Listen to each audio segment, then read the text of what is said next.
আসন্ন পবিত্র মাহে রমজানকে সামনে রেখে আইনশৃঙ্খলা পরিস্থিতি স্বাভাবিক রাখা ও নিত্য প্রয়োজনীয় পণ্যের দাম নিয়ন্ত্রণে রাখতে পিরোজপুর জেলা প্রশাসনের উদ্যোগে বিশেষ সভা অনুষ্ঠিত হয়েছে।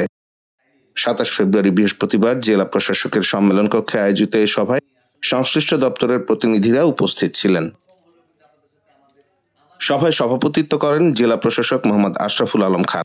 উপস্থিত ছিলেন পুলিশ সুপার খান মোহাম্মদ আবু নাসের, সেনাবাহিনীর camp commander major Suman Shahriar, পৌর প্রশাসক ও স্থানীয় সরকারের উপপরিচালক আসাদুজ্জামান, সরকারি দপ্তরের কর্মকর্তা, ব্যবসায়ী প্রতিনিধি ও গণমাধ্যম কর্মীরা।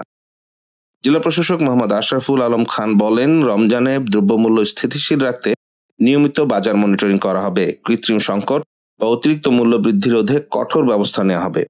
সেনাবাহিনী, পুলিশ ও র্যাবের সমন্বয়ে নিয়মিত টহল জোরদার করা হবে।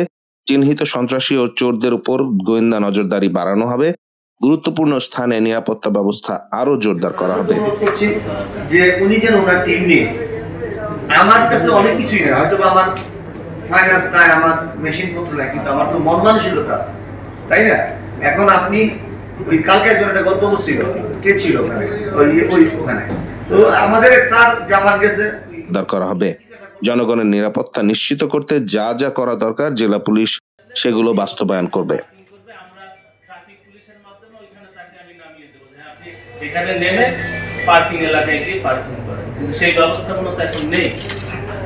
আবার যানজটগুলো হাজার হাজার যানবাহন, আপনি অটো, রিক্সা গুলো কোথায় সারাবো? মোটরসাইকেল, একটা লোক তো সবসময় রিক্সা দিয়ে আসবে না, মোটরসাইকেল দিয়ে অনেক সময় শপিং করতে হবে, তো মোটরসাইকেল রাখবে।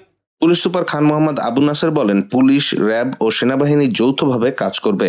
অপরাধ দমনে গোয়েন্দা নজরদারি বাড়ানো হয়েছে, টহল ব্যবস্থাও জোরদার করা হবে।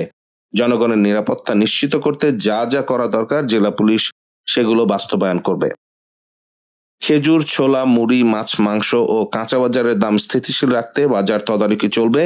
কৃত্রিম সংকট তৈরির যে কোনো প্রচেষ্টা কঠোরভাবে দমন করা হবে। বাজার ও জনাকীর্ণ এলাকায় অগ্নিকাণ্ড প্রতিরোধে সচেতনতামূলক সভা আয়োজন করা হবে। সভায় বক্তারা রমজান মাসে বাজার পরিস্থিতি স্বাভাবিক রাখতে প্রশাসন, আইনশৃঙ্খলা বাহিনী, ব্যবসায়ী ও গণমাধ্যম কর্মীদের সম্মিলিতভাবে কাজ করার আহ্বান জানান।